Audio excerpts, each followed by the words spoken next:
प्रथम विश्व युद्ध के समाप्त होने के बाद जर्मनी के साथ एक बहुत ही बेइज्जतीपूर्ण संधि 1920 में की गई थी वर्साय नामक शहर में, जिसे वर्सा ट्रीटी या वर्सा पैक्ट भी कहा जाता है।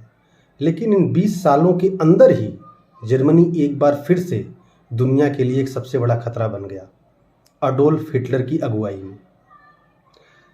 जब दूसरा वर्ल्ड वार खत्म हो रहा था तो जापान अपनी हार नहीं मान रहा था।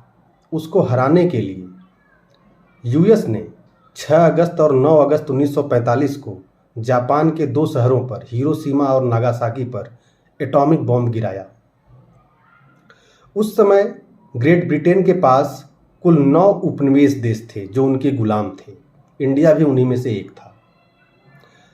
अब दुनिया के जो लीडर थे वो ये समझने लग गए कि अगर तीसरा वर्ल्ड वार फिर से होता है, जिस तरह से जर्मनी शक्तिशाली हो गया था, जिस तरह से जापान अपनी हार नहीं मान रहा था, तो ग्रेट ब्रिटेन के इन 9 उपनिवेश गुलाम देशों में आकर के उन्हें तीसरा विश्व युद्ध लड़ना पड़ेगा।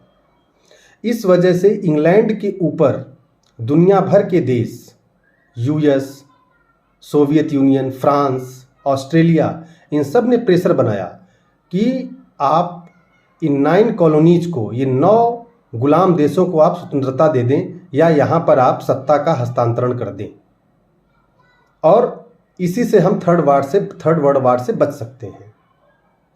लेकिन उस समय जो ब्रिटेन के पीएम थे विंस्टन चर्चिल, वे इसके पक्ष में नहीं थे। अंत में दूसरे विश्व युद्ध के बाद चुनाव हुआ, जनरल इलेक्शन का चुनाव हुआ ग्रेट ब्रिटेन में, उसको विंस्टन चर्चिल हार गए क्योंकि वे अपने 9 गुलाम देशों को फ्रीडम नहीं देना चाहते थे, सत्ता का हस्तांतरण नहीं करना चाहते थे। और विपक्ष के जो नेता थे क्लीमेंट एटली, उन्होंने केवल यही नारा दिया कि अगर मैं वहाँ का ग्रेट ब्रिटेन का प्रधानमंत्री बन गया तो सबसे पहले मैं अपने 9 कॉलोनीज को फ्री कर दूंगा या वहाँ पर सत्ता का हस्तांतरण कर देंगे हम। और क्लीमेंट एटली एक करके चुनाव जीत गए और Winston Churchill second world war जीत करके भी हार गए। ये सबसे बड़ा रीजन था भारत में स्वतंत्रता आने की या भारत में सत्ता के हस्तांतरण की।